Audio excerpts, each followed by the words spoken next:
श्री गणेशाय नमः। जय श्री हरि, जय श्री राधा। प्यारे भक्तों, आज हम सुनने जा रहे हैं भादो मास महात्म कथा का 16वां अध्याय। भादो मास को शास्त्र में पुण्यदायी, पापहारी और मोक्ष प्रदान करने वाला महीना बताया गया है। इस मास में व्रत, उपवास, कथा श्रवण और भगवान का स्मरण करने से जन्म जन्मांतर के पाप नष्ट हो जाते हैं और आत्मा को शांति मिलती है। तो आइए पूरे श्रद्धा भाव से कथा श्रवण करें। एक समय की बात है, हिमालय के प्रवेश विशाल प्रदेश में अनेक ऋषि मुनि एकत्र होकर भगवान श्रीमन नारायण की महिमा का कीर्तन करते थे। उनमें से एक ऋषि ने प्रश्न किया, हे महर्षि, कृपया बताइए इस भादो मास के महत्व के विषय में विस्तार से, ताकि साधारण जन भी समझ सके कि इस मास में कथा, व्रत और पूजा का फल क्या है। महर्षि ने उत्तर दिया, हे मुनिवर, भादो मास का महात्म्य इतना अद्भुत है कि स्वयं देवता भी इसकी महिमा गाते हैं। इस कथा में किया गया एक छोटा सा उपवास भी 1000 यज्ञों के बराबर फल देता है। जो व्यक्ति इस मास में श्रीहरि का नाम जपता है, वह समस्त पापों से मुक्त हो जाता है।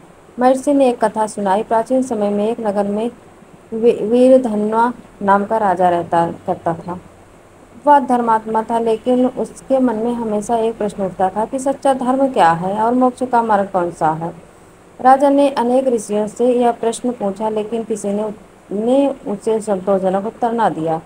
एक दिन वह वन में गया और वहाँ एक वृद्ध साधु से मिला। राजा ने प्रणाम करके प्रश्न किया, गुरुदेव, कृपया मुझे बताइए कि जीवन का सच्चा कल्याण कैसे होगा। वृद्ध साधु ने मुस्कुरा कर कहा, राजा, भादो मास की कथा का श्रवण और व्रत करने से सबसे बड़ा साधन है। जो इस व्रत में कथा श्रवण करता है, उसके जीवन के सारे संकट दूर हो जाते हैं। राजा ने साधु के कहे वचन अनुसार पूरे भादो मास में उपवास, पूजन और कथा श्रवण किया। उसके बाद उसके राज्य में अकाल समाप्त हुआ, जनता सुखी हुई और राजा के मन में शांति आई। अंततः राजा ने भगवान के धाम को प्राप्त किया। महर्षि ने अंत में कहा, हे मुनि, इस प्रकार जो कोई भी भादो मास की कथा सुनता है, करता है, वह जीवन के दुखों से मुक्त होकर परम आनंद को प्राप्त होता है। सिर्फ शून्य मास से ही पुण्य प्राप्त हो जाता है।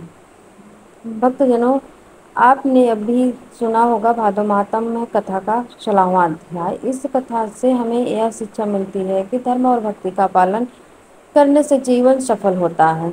इस मास में किया गया पुण्य अनंत गुना फल मिलता है। जो भी व्यक्ति श्रद्धा और विश्वास के साथ यह कथा सुनता है, उसके जीवन से दुख दूर हो जाते हैं और घर में सुख समृद्धि आती है।